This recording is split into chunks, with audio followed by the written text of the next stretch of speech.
Ya, selamat pagi teman-teman. Hari ini saya akan mempresentasikan tentang Near Field Communication atau yang sering kita sebut sebagai NFC. Oke, kita langsung saja. Pertama, latar belakang. NFC adalah komunikasi jarak dekat atau yang biasa kita sebut dengan Near Field Communication atau disingkat dengan NFC. NFC ini merupakan bentuk komunikasi wireless atau hubungan komunikasi tanpa kabel jarak pendek, di mana antena yang dipakai lebih pendek dari gelombang sinyal operator. Ada campur tangan gelombang dari antena yang bentuk komunikasi dari NFC merupakan medan elektrikal yang sudah termodulasi atau medan magnetika yang termodulasi. Jadi di kota-kota besar ini manfaat NFC memang lebih terasa karena pada zaman sekarang banyak sekali akses yang menggunakan NFC, terutama untuk pembayaran cashless seperti pada supermarket, minimarket yang membutuhkan biaya pembayaran secara cashless atau bisa kita sebut dengan non tunai. Yang paling sering NFC digunakan untuk mempermudah pengisian saldo kartu elektronik seperti kita top up e-money atau dengan e-tol yang biasa kita gunakan pada jalan tol. Dan di Indonesia ini sudah menerapkan sistem pembayaran non tunai pada jalan tol yang biasa kita namakan sebagai e-tol. Dengan adanya tol semakin mempermudah dan mempercepat pembayaran saat kita pada di gerbang masuk atau keluar tol ini. Itu adalah salah satu contoh dari NFC yang sudah diterapkan di Indonesia ini. Nah, kemudian kita beralih ke NFC berdasarkan jenis-jenisnya. Yang pertama ada NFC pasif, yaitu NFC ini tidak membutuhkan daya sendiri. Dikenal juga dengan NFC tag seperti stiker, biasanya ditempelkan pada belakang smartphone atau HP. NFC tag pada sebuah chip komponen tanpa diperlukan daya tambahan lagi yang biasa ditempelkan pada sebuah kartu, pada hotel atau stiker.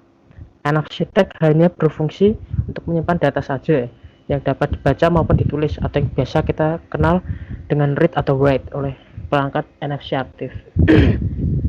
NFC aktif ini biasanya tertanam pada smartphone atau tablet atau perangkat portable lainnya.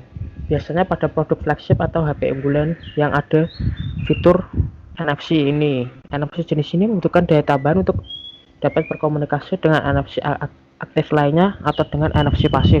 Seperti kita bisa lihat pada gambar di samping ini adalah salah satu contoh NFC tag dan yang bawah ini adalah NFC aktif. Kemudian berikutnya adalah NFC berdasarkan cara kerja. Yang pertama adalah NFC peer-to-peer. NFC aktif dapat berhubungan dengan NFC lainnya untuk saling berbagi atau menukar data. Jadi kita dapat sharing data melalui smartphone atau tablet, dan tentunya kedua smartphone harus dilengkapi dengan NFC untuk dapat bekerja. Yang kedua, NFC reader. Smartphone atau tablet yang tertanam NFC aktif akan membaca data yang tersimpan dalam NFC pasif saat akan membaca data. NFC ini memancarkan induksi medan magnet yang berfungsi untuk menjalankan NFC pasif, hingga NFC pasif dapat memancarkan data yang disimpan di dalamnya. Yang ketiga, NFC card emulator. Di sini smartphone atau tablet yang tertanam NFC berfungsi seperti sebuah kartu kredit virtual yang berfungsi untuk melakukan pembayaran pada toko atau tenan supermarket dengan alat khusus yang tentunya sudah support dengan NFC card. Nah, berikut adalah sedikit komparasi NFC dengan Bluetooth.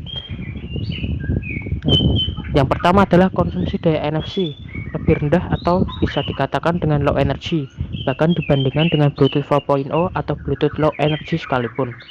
NFC memiliki kecepatan koneksi lebih unggul atau lebih cepat tentunya dibandingkan dengan Bluetooth, karena tidak diperlukan manual pairing seperti konfigurasi pada Bluetooth.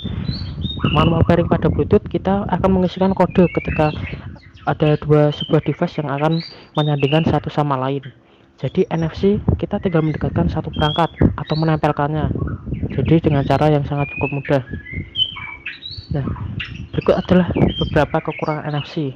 Kekurangan NFC apabila dibandingkan dengan Bluetooth, yaitu Bluetooth memiliki jangkauan lebih luas dibandingkan NFC, yaitu sekitar 10 meter, sedangkan jangkauan NFC hanya sekitar 10 cm saja, karena harus menempel atau harus sangat dekat sekali untuk bisa dapat berfungsi.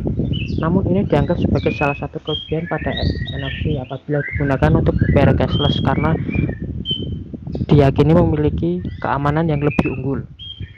Yang kedua adalah kecepatan transfer NFC, tergolong sangat lambat apabila dibandingkan dengan Bluetooth. Kecepatan transfer maksimum dari NFC hanya dapat mencapai 424 kilobyte per second, sedangkan transfer rate pada Bluetooth mampu mencapai kecepatan hingga 2,1 megabit per second.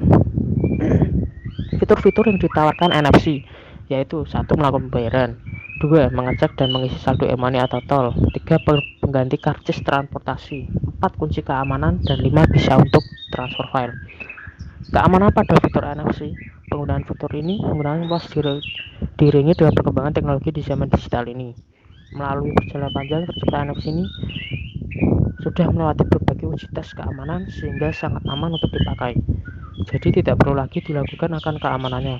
Bahkan fitur NFC ini juga mendapatkan sertifikasi khusus saat akan melakukan proses download file melalui TSM atau Trusted Service Manager, sehingga semua data konsumen dapat terlindungi dengan aman. Nah, yang terakhir kita masuk kesimpulan. Jadi kita bisa menyimpulkan fungsi dan apa yang bisa kita dapatkan melalui alat bernama NFC ini. Dengan adanya alat ini, teknologi keamanan, pembayaran, cashless, smart home, travel data, dan lain-lain menjadi salah satu terobosan baru dalam dunia teknologi yang maju ini. Dengan hanya mendekatkan atau meletakkan NFC ini yang sudah terintegrasi pada alat. Namun di Indonesia ini kita belum sadar akan teknologi ini, jadi tidak semua fitur NFC ini bisa kita rasakan penjuru Indonesia. Akan tetapi penggunaannya ada pada fasilitas jalan tol dan pengguna jalan tol maupun sistem keamanan pada kamar hotel yang berbintang, begitu juga untuk pembayaran cashless dan lain-lain. Ya, terima kasih. Sekian presentasi saya.